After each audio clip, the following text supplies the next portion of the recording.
In the week before their departure to Arrakis, when all the final scurrying about had reached a nearly unbearable frenzy, an old crone came to visit the mother of the boy, Paul.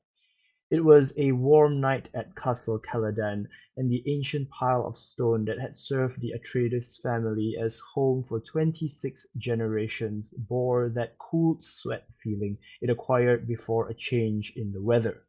The old woman was let in by the side door down the vaulted passage by Paul's room, and she was allowed a moment to peer in at him where he lay in his bed. By the half-light of a suspensor lamp, dimmed and hanging near the floor, the awakened boy could see a bulky female shape at his door, standing one step ahead of his mother. The old woman was a witch shadow, hair like matted spiderwebs hooded round darkness of features, eyes like glittering jewels. Is he not small for his age, Jessica? The old woman asked.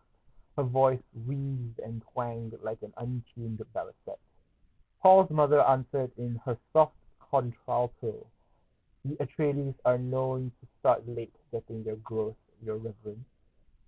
So I've heard, wheezed the old woman. Yet he's already 15.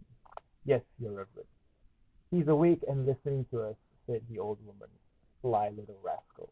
She chuckled, but royalty has need of slyness, and if he's really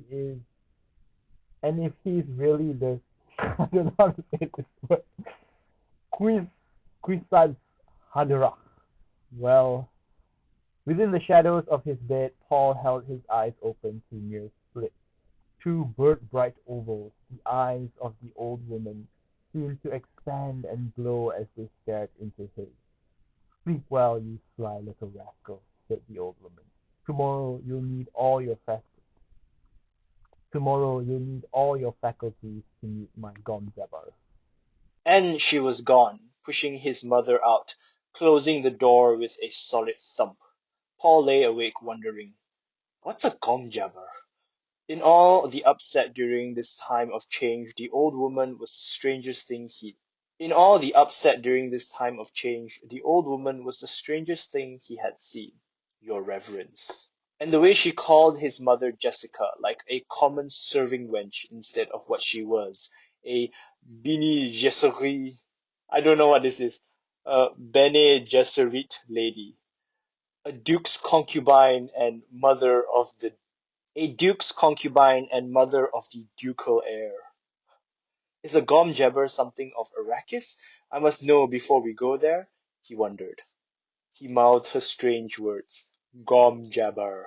There had been so many things to learn. Arrakis would be a place so different from Caladan that Paul's mind whirred with the new knowledge. Arrakis, dune, desert planet. Now the Harkonnens were leaving to be replaced by the House of Atreides in fief, complete and apparent victory for the Duke Leto. Yet Hawat had said, this appearance contained the deadliest peril, for the Duke Leto was popular among the great houses of Lansard. A popular man arouses the jealousy of the powerful, Hawat had said. Arrakis, dune, desert planet. Paul fell asleep to dream of an Arakian cavern, silent people all around him moving in the dim light of glow globes. This world of Castle Caladan, without play or companions his own age, perhaps did not deserve sadness in farewell.